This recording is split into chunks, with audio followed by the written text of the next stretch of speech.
All right, I'm on hole number 18 of the City of Light tournament. I'm in the weekend round of the Rookie Division. Got one hole left here, and I came into the bracket. I shot a minus 12, which was just the minimum score, just a nice clean round. Got in the opener, shot a minus 28. Ended the round with a hole-in-one and an Albie. I was on track for a 26, and then I caught those last two holes. So I just caught the hole-in-one again on 17, so I'm not going to try and get greedy here, but I'm going to take the same shot I've been taking all week that gives us a really good Albie shot on the last hole. And we've got maybe a third of the people in this bracket have actually finished their round.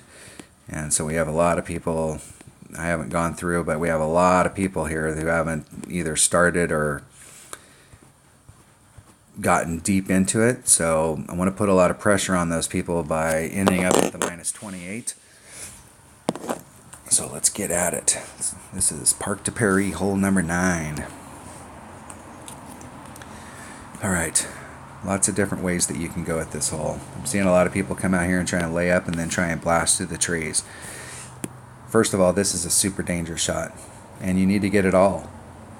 You can't be laying up out here. You've got to get up here in the front.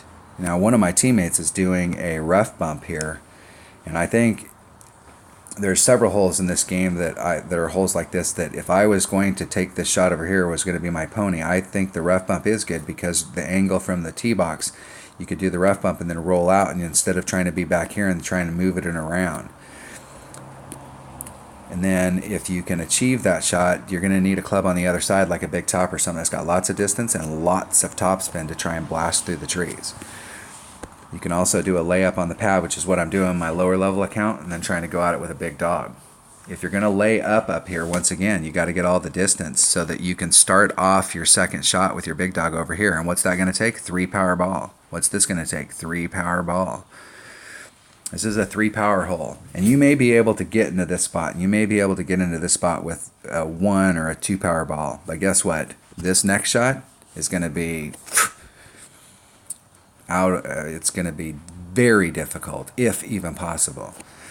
You can also try and do a max overpower shot from here and try and bring it around, and you're going to have a club that's got some curl. Apocalypse. You're not going to get this done up here with an extra mile. You might be able to with a QB get it to dribble out over here, but the QB loses so much in distance that it's difficult. I'm doing the max overpower hook shot. I'm using an APOC 4. Using a Kingmaker. I have one left. I've been ball managing so that I had just enough of these better balls to make it through the round. I'm using this bag right here. I'm using an Apocalypse, and I'm trying to get into my Saturn range.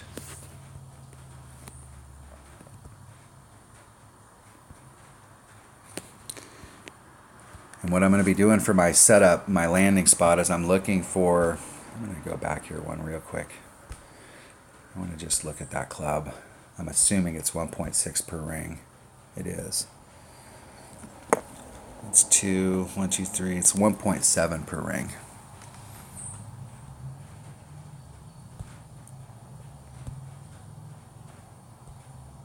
So a 3-ring pull is 5. It's 3.4, 5.1. So I'm watching the waves go out, and I want to be at low tide.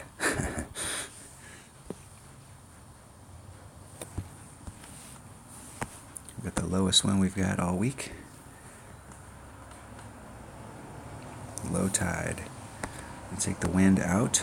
It's 1.6 or 1.7. That leaves me 3, so it's just a little over a ring.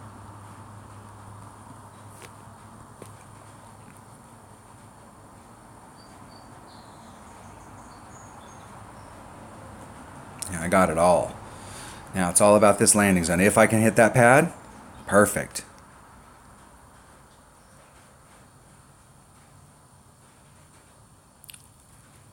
Rolling out into the fairway. Excellent.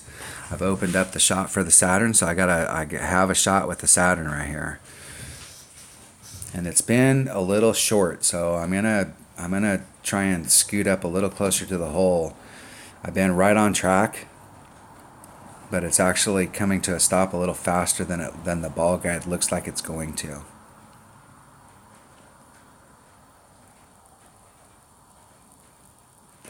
And you're on a hillside, so when you look at the shot, the anticipation is that you're trying to kind of extrapolate kind of where it's going to go in its trajectory, as far as like, you're at 3.2 ball guide, and so you're trying to think about where that last bounce is going to go, and you're on a hillside, so the anticipation is that it will release and kind of roll down the hill. And what it's doing, it's not doing that. In the past, this spot right here, I've been in that spot, this exact spot that my opponent's in, I don't know how many times. And you can get on if you've got a big rough iron. This is a great hole for a Nirvana or an Amazon. I'm going to try and bring that right down to the cup. I want to be right on it. I want to be just a little bit right there. Okay, 1.9 per ring. So that's 3/8. A little in from that.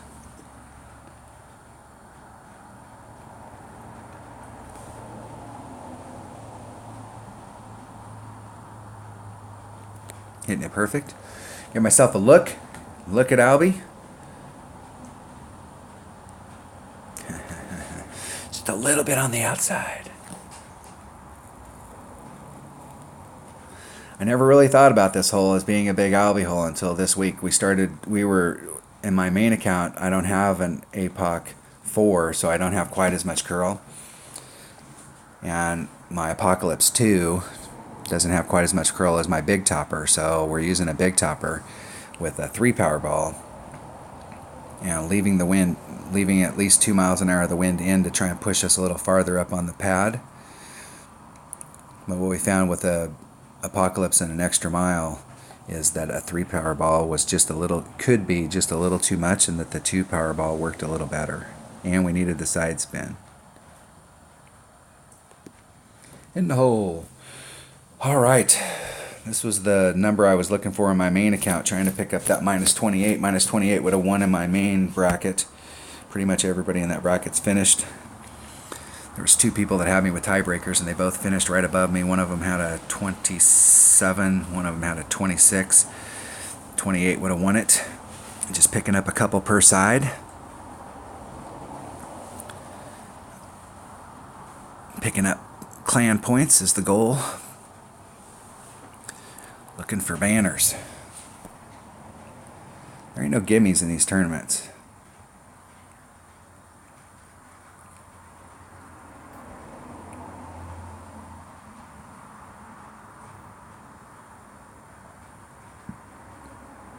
People talk about going in and playing Ricky and people sandbagging. There are some people that have never gone past Ricky. You can look at their numbers. They may not have ever gone past Ricky. And what they do is they play every other week, so they can try and get to Tour 7 and get some clubs. But the mass majority of people that are playing Ricky, this account right here is in a expert bracket. So the people that we're playing against in the bracket are experts, and everybody's got some experience and got good clubs. In the qualifying round, you'll get matched up. You'll get in brackets in the qualifying round where you're playing against a varying group of people. And in the opening round, there's still maybe a little bit of variance, but by the time you get to the weekend round, you're playing in a bracket with people that have the same equipment, same skill set as you. Then it all, as far as like time and game, and then it just depends on how good of a player. So we got somebody at 14 and 18. What would they have to be at? That's 2, 3, 4, 5, 6, 7, 8, 9, 10, 11, 12. They showed a 12 on the front. All right, we'll have to wait and see. There's just way too many people in this bracket that haven't gone, but right now I put a lot of pressure on everybody else in the bracket. All right, that was hole number 18 of the City of Light tournament in the weekend round of the Ricky division. Thanks for watching. Good luck with your tournament. Hopefully everybody's doing good.